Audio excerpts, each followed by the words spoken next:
seja você bem-vindo também ao TDB. Tudo bem, tudo de bom, chegando mais uma vez para você.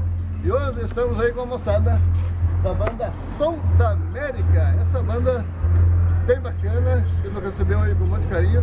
Eu tenho a alegria de estar aqui ao lado do Célio, que é um dos integrantes, também proprietário da banda, e vai falar um pouquinho pra gente da história desta banda. Célio, seja bem-vindo ao TDB. Quero que você fale um pouquinho da tua história como músico e da história aí dessa super banda. Boa tarde, José Ribeiro. Prazer pra gente estar falando um pouco sobre o nosso trabalho, né? A gente já deu início na banda em 88, já tocando muito baile já, né? E temos 7 anos de banda.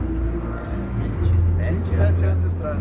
Isso, então a gente tá agora recente, aí temos música, né, que tá tocando nas rádios aí, todo o sul do Brasil aí, uma música que a gente gravou com a Fátima Leão, Tem Dó. A gente tá abrindo uns caminhos novos aí.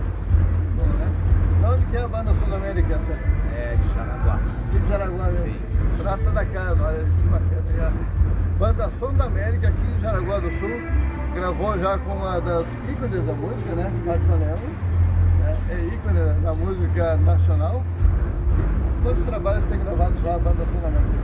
A gente gravou o primeiro CD, nós gravamos no ano de 2000. Nesse CD a gente tem participação do Flávio Dalcinho, do Ivonir Machado, do Batista, que na época ele tocava nos Atuais.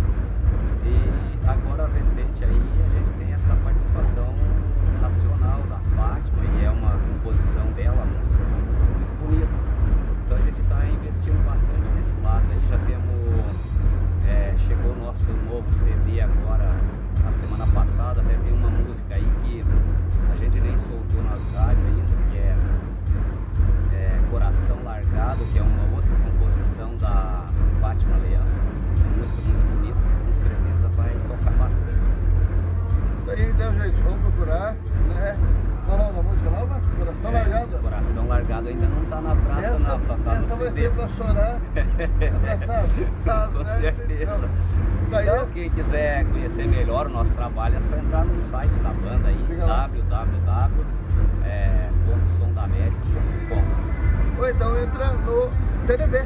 TDB vai ter todas as dicas, tudo certinho ali da banda Som da América.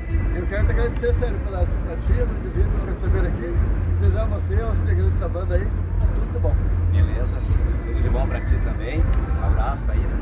Tá aí. Fica com Deus e até uma próxima. Um abraço a todos que curte e assiste a TDB. TDB.